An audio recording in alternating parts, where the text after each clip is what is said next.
All right, for today's video review, we're going to be finishing off our look at this two-pack here. This is Transformers Age of the Primes Wreck and Doom Collection, Autobot, Sandstorm, and Slugslinger. In our last video, we took a look at Sandstorm here, so we'll just take him and put him off to the side and just be taking a look at Slugslinger today, who I don't recall ever being part of the Mayhem Attack Squad, but you know what? I believe it. I'm not I'm not super well versed in the Marvel comic era there, but yeah, he's got the little Mayhem Attack Squad logo there, and then just a regular Decepticon logo on the other side. Now, this is a straight up repaint of the Titans Return Slugslinger mold, but they've decided to put him much more in his color scheme from the Rebirth, the season 4 of the Transformers series, the American side, whereas, when he showed up in the Japanese side, he was a little bit more of like a lighter blue,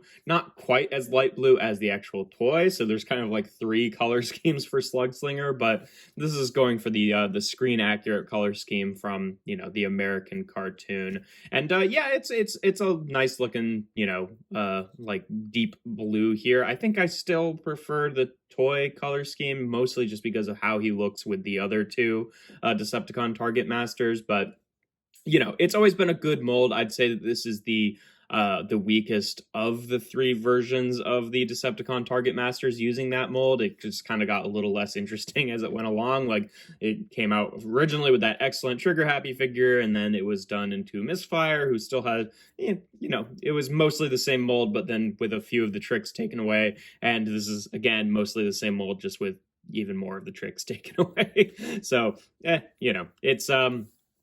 it's an okay figure. Like, on its own merit, it's a pretty decent mold. It's just when you compare it to the original Trigger Happy, like that one, it just got less and less interesting as the mold got reused. But either way, it's a decent figure, and it's a nice way to get a version of Slugslinger if you were not around in those days to pick up that mold, or if you just missed it at the time, which, fortunately, or I guess now unfortunately for me, I did have that mold already, so I didn't have a particular need for this figure. I really got the set just for the, show accurate head Sandstorm.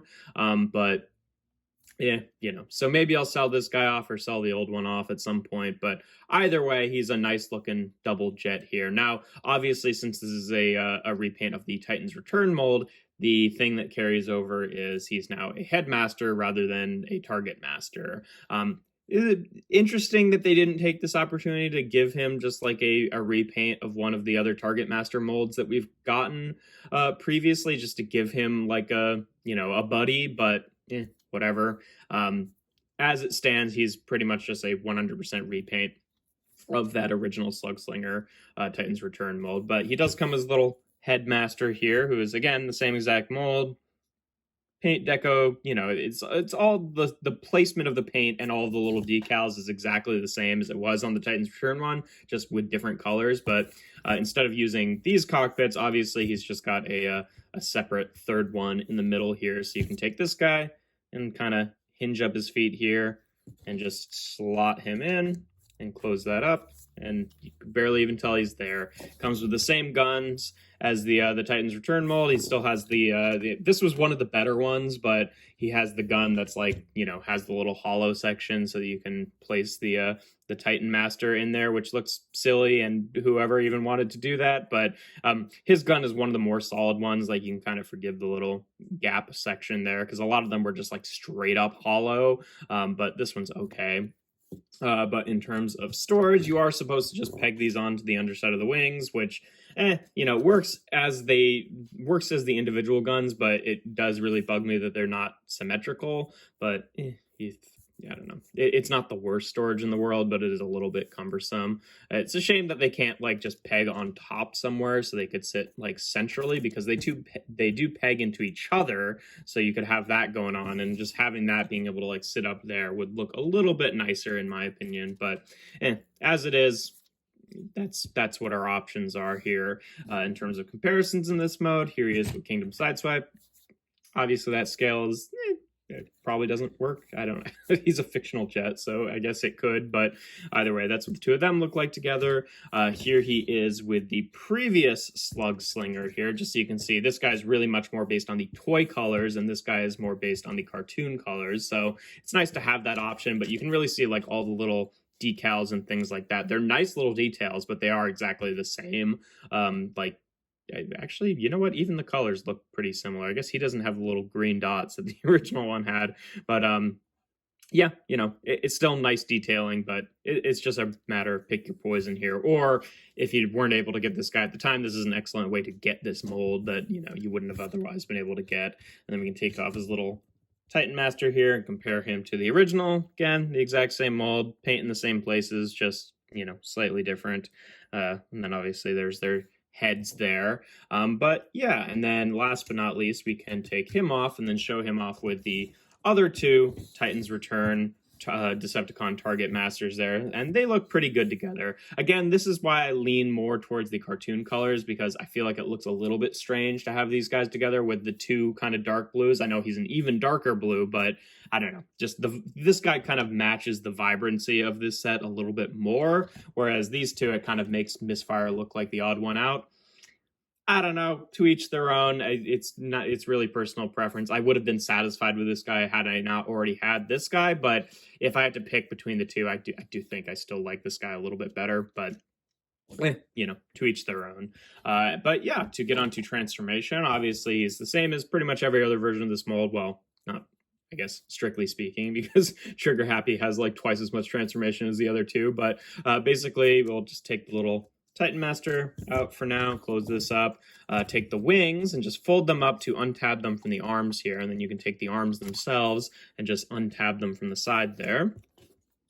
Just do that on both sides. Then we can take the double cockpits and just kind of rotate them up like this, and they'll sit on the back. Take the legs, rotate them down, and then you want to kind of bring them forward like this, and then take this whole section and rotate it up so it sits in place there. It doesn't really clip into place or anything, but you know, it stays well enough. And then you want to take these shoulder joints here and just double hinge them up. It's the same shoulder joints as Misfire, so they have like the mushroom peg hole for where the wings attached on Misfire, but obviously they don't attach to anything, which is a little funny, but whatever. Then we can just flip out his hands there, kind of bring the wings as far back as you can, untab the legs, and then rotate out the feet, which will bring the heels with them.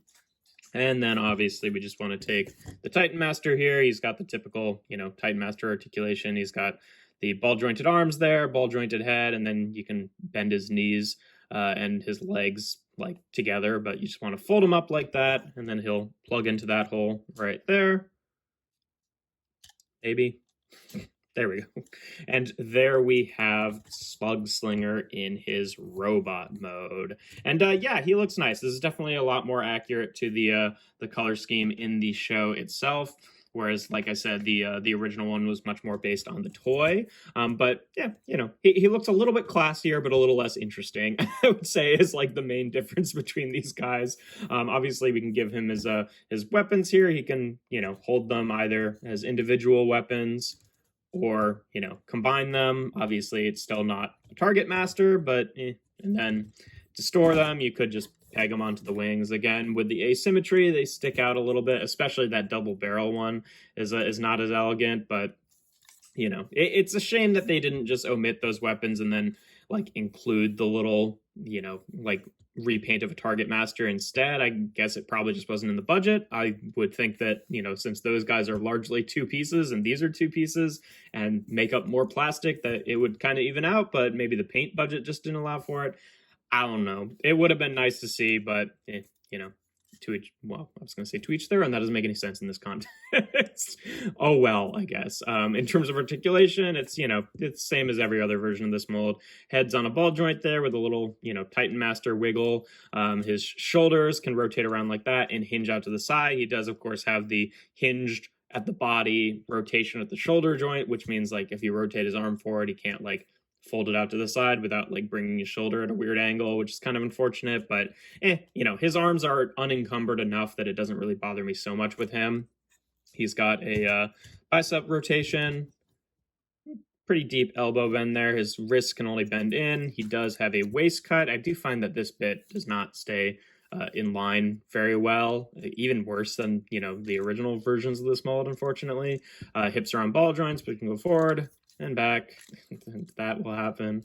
Yeah, that doesn't happen as much with my original Slugslinger. Then out to the side, he's got thigh rotation, a very deep knee bend because of how it folds up for transformation. And then obviously this was before they were doing, you know, proper ankle tilts. So he's just got the slight sculpted A stance there, but his feet can tilt forward and back a little bit, though you are kind of contending with the sculpting around the ankles there. So it's not like you can actually stay totally flat-footed through that entire, you know, axis of motion. But yeah, so decent.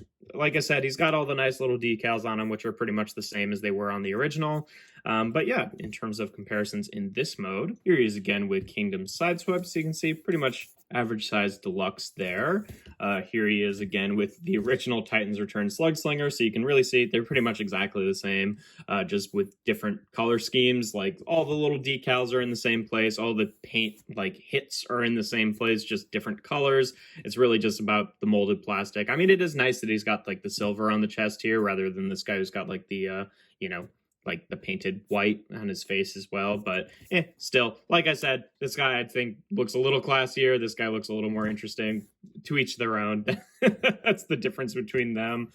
Here he is again with the other two Decepticon Target Masters. And like I said, you know, he looks good with them. I just think that the original one looks a little bit better with in the main trio there. But that's what the three of them look like together. And then here he is again with his pack mate with Sandstorm there, who really quick I do want to do a little bit of an addendum on, because I did find a much easier way to plug in the chest. Because if you'll recall, he's got that problem with the chest not really plugging in. But what I noticed is that this whole backpack section, because of the way it plugs in, it is kind of, you know, it's on two separate double hinges here. So you can actually push this whole thing back just a little bit. And I was realizing that, like, when you're pushing it in from the back, you're pushing this panel in, which is, and in turn, also pushing this panel up. So it's kind of like you're just pressing these bits into this, which are not the tabbing. And it was having a hard time getting the chest panel to actually tab into this backpack, because essentially you're just like working against yourself there. So if you line up the chest and squeeze it together without pushing in the backpack, but just like get your finger on the, like, you know, the like back panel here, it's a lot easier to kind of squeeze into place. It's still not perfect, and you still want to give it, like, you know, a few good squeezes in other areas, but that makes it a lot easier to kind of like better plug that chest into place there. So I figured I'd point that out, since, you know, I just noticed it yesterday. But yeah, that's what the two of them look like together. Like I said, it's a decent set. Unfortunately, just because of the way these guys, you know, were released, it's a great set if you if you happen to skip on this guy when he came out last year, and if you never got this guy, then it's a wonderful set to get these two characters. But if you have either one from previous releases, then it is kind of a bummer to be like forced to like buy a figure that you already had. And because they're you know, it'd be one thing if it was like, oh, it's a pack of like two figures that came out in Titans Return, but I don't know, the confluence of people who both skipped on this guy and didn't have this guy is like, it feels like it probably didn't mesh up super well. Like, I already had this guy, but probably a lot of people are buying this pack for Slugslinger who bought Sandstorm last year, and that's kind of scummy too. So especially to have to buy a whole extra leader class figure, but you know, that's obviously not a new conversation when it comes to these like multi-packs, especially the Amazon ones coming with at least one figure that you probably don't want. That's how they do it. But either way, they're both good figures. I just didn't particularly need Slugslinger. But hey, you know, since, like I said, maybe a lot of people are getting the set for Slugslinger, I might just sell them off. And no, don't message me in the comments and be like, sell it off to me. I'm not doing that. I'll just sell it locally. But either way, they're both decent figures. But yeah, without further ado, oh my god, my words are not coming out of my mouth in the right order. That's pretty much all there is to it. If you enjoy my videos, make sure to leave a like and consider subscribing to the channel. I do reviews every Tuesday and Thursday, and without further ado, here we have Transformers Age of the Primes Wreck and Doom Collection Slugslinger.